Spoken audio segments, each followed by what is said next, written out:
No, it's hard to believe, Alex. You and I were talking the other day.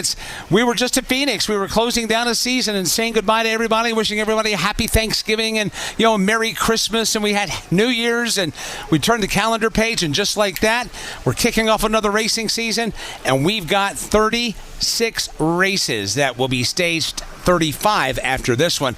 There's just something about the Daytona 500 that once we get going, then we get into the meat and potatoes of a very busy racing season, but there's nothing like the Great American Race. And to get us going on this cloudy Sunday afternoon in Central Florida, and with the start of the 67th Daytona 500, Goldsboro, North Carolina's Alex Hayden. Field makes their way into the tri-oval. The pace vehicle makes its way to the pit lane. They are in charge now, waiting for the legendary Wood Brothers celebrating 75 years of racing, and the green flag goes in the air. The Daytona 500 is underway. Pole winner Chase Briscoe on the inside lane leads the field to turn one. He got a great start. He is away by a couple of car lengths by the time they hit the 31-degree banking in turn number one, but that outside lane is beginning to regroup now, being led by Austin Cindric. It's Chase Briscoe leading them to the back straightaway. Will the 41 starters come to speed for the first time, led by Chase Briscoe. He'll lead on the bottom. Austin Cindric to the outside lane. Side by side through the field as they hit turn 3 for the first time. Into the banking in turn 3 for the first time at full speed. Chase Briscoe, the leader, side by side behind him, 20 rows deep. That's Bubba Wallace and Austin Cindric. Chase Briscoe has been able to break out into the clean air, but here comes the draft to his outside. Will Briscoe lead lap 1?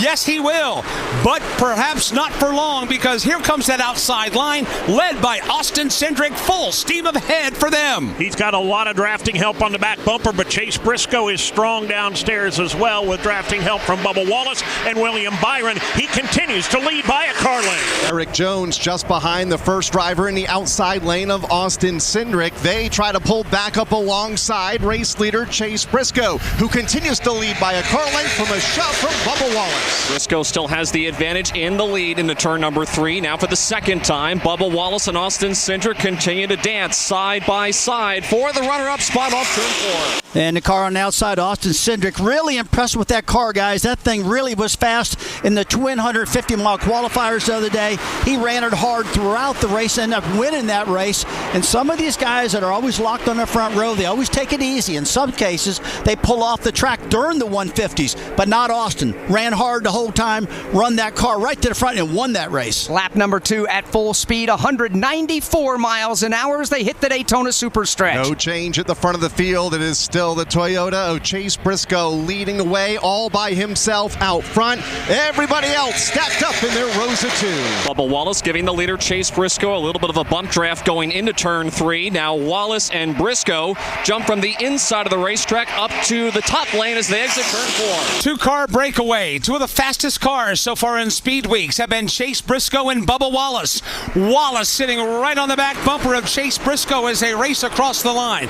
Austin Cindric is in third, but he can't break away from William Byron, who sits to his left elbow. Byron sneaking up inch by inch on that inside lane in the side-by-side battle for third place. Now it's Byron by about a fender. Austin Cindric on the top side. Briscoe and Wallace leading that inside lane a moment ago will swing to the outside in front of Austin Cindric. Third car in line. That leaves the inside lane open for William Byron. He has help from Ty Dillon on the bottom. Both those 2 cars of Byron and Ty Dillon, the first 2 on the inside of the racetrack. Third in line on the bottom lane is Ross Chastain, Tyler Reddick, and A.J. Allmendinger, the top 5 on the bottom. Neither lane right now has a distinct advantage. Both have similar numbers drafting-wise as they come back down to the tri-oval. This time, the outside lane, or we should call it the middle of the racetrack. Chase Briscoe continues to be the choo-choo train pulling him. The problem last time by for Carson Hocevar, he's lost the draft, fallen back. The engine did not sound good last time by.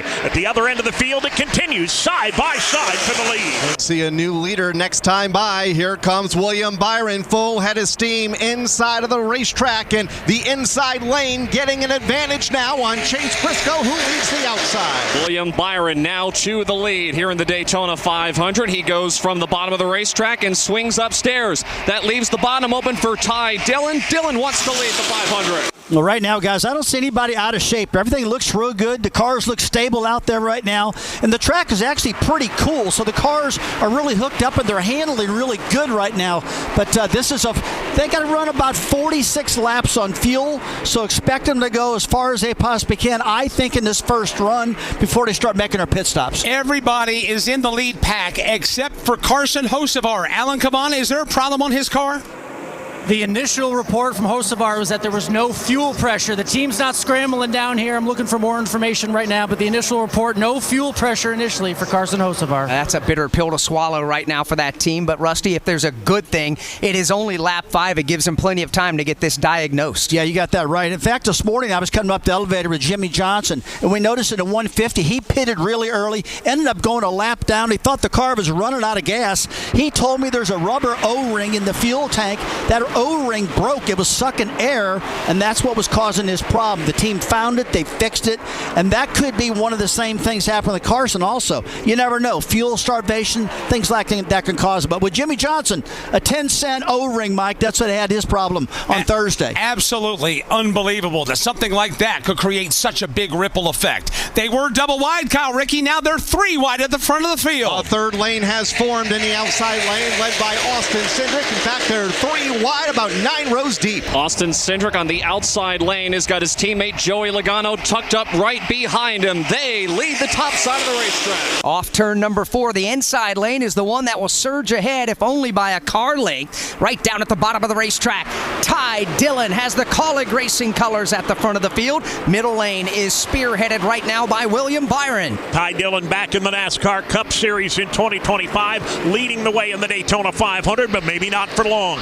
To the outside lane, here comes William Byron, drafting help from Chase Briscoe. And that'll propel Byron to the front of the field once again, all by himself at the point. They are 2 wide for second, 3 wide from 4th on back. Byron goes to the outside to throw the block on Chase Briscoe, trying to advance. Briscoe had a run going into turn number 3, but now he backs off. William Byron trying to keep 3 lanes of traffic behind him. He's the leader out of turn 4. They race double wide for the lead for a moment. Now they're 3 wide for second. Austin Cindric has the freight train rolling up top.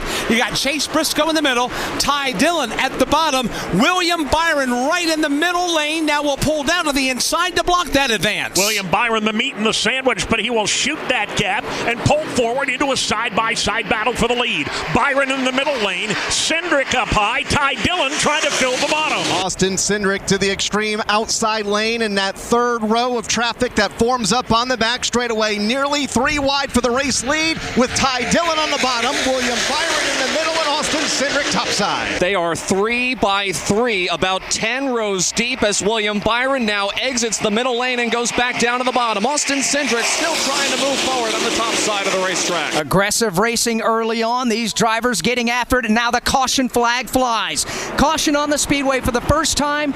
Rain in turns 1 and 2 here at the World Center of Racing as the fans now begin to scurry here on the Tri-Oval. It's starting to rain here at the front side of Daytona International Speedway as well, and we are going to slow the pace down. We expected it. We'll talk more about it in just a moment.